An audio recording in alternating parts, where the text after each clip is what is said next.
نکسوامی کا بہت سی چیزوں کا اینٹیڈوٹ ہے، اور مگر بعض ایسی اینٹیڈوٹس ہیں جو ڈاکٹر ذکر نہیں کرتے، یعنی ہومیوپیتھی کتابوں میں ذکر نہیں ملتا۔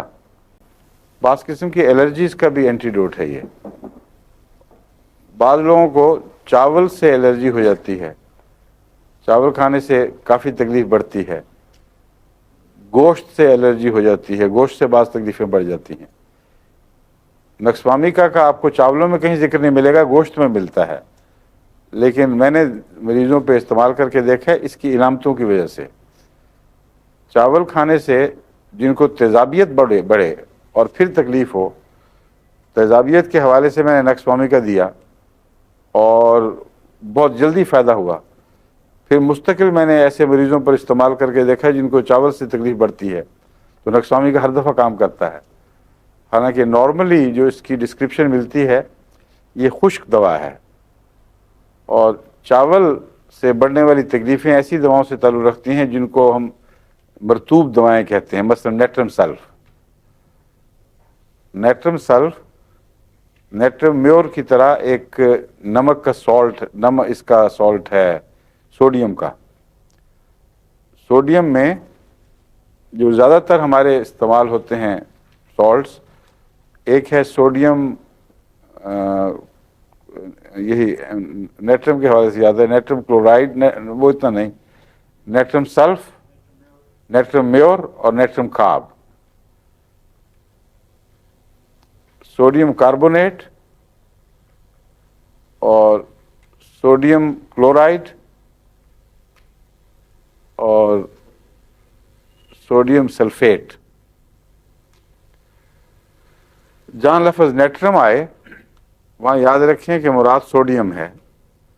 اب جو سوڈا بائی کارب گھر میں استعمال کرتی ہیں کئی دفعہ پکوڑے بنانے کے لیے، کئی دفعہ وہ کھٹے ڈکار ٹھیک کرنے کے لیے، وہ یہی سوڈیم یعنی نمک کی ایک قسم ہے۔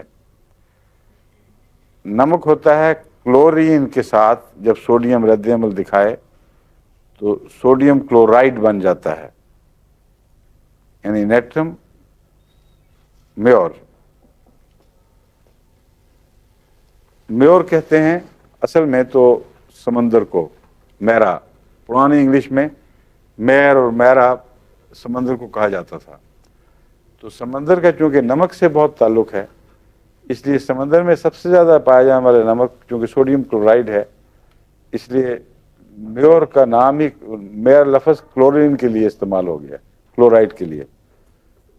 تو سوڈیم کلورائڈ کا جو ٹیکنیکل نام ہے وہ ہے نیٹرم میور۔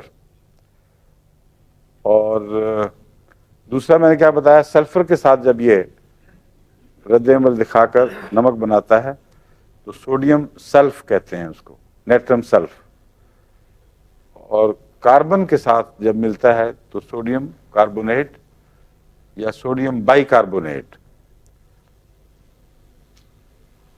جو صابن دھونے کا، صابن بنانے کا نسخہ ہے، اس کو سخت قسم کا سوڈا کہتے ہیں، کھارا سوڈا، وہ سوڈیم کاربونیٹ ہے۔ اور جو کھانے پینے والا سوڈا ہے وہ سوڈیم بائی کاربونیٹ ہے۔ اس لیے سوڈیم کارب اور سوڈیم بائی کارب کو الگ رکھیں۔ آپ کو میں آج نکسوامی کا پڑھا رہا ہوں، لیکن ساتھ ضمناً یہ بتا رہا ہوں کہ نکسوامیکا میں ان تینوں سوڈوں کی بعض علامتیں ملتی ہیں۔ یہ سارے سوڈیم معدے میں تیزاب پیدا کرتے ہیں، اور نیٹرم سلف معدے کے علاوہ جگر پر بہت برا اثر ڈالتا ہے۔ اگر آپ کو میرا پہلا لیکچر ایک یاد ہو تو آپ کو خود بھی بہت سی دواؤں کو سمجھنے میں آسانی ہو جائے گی، اور یادداشت کو مدد دینے کے لیے یہ بہترین طریق ہے۔ آپ کو میں نے بتایا تھا کہ جس میٹل سے یا جس منرل سے کوئی چیز بنتی ہے، وہ منرل اپنا بنیادی اثر ضرور کچھ نہ کچھ اپنے نمکیات میں بھی ظاہر کرتا ہے، اور اگر دونوں ہی بنیادی مادے ہوں، ایلیمنٹس ایسے ہوں جو روزمرہ ہمارے زندگی پر اثر انداز ہوں، تو ان کا مزاج سمجھنے کے لیے دونوں کا الگ الگ مزاج آپ کو یاد ہو تو آسانی ہو جائے گی یاد کرنے میں۔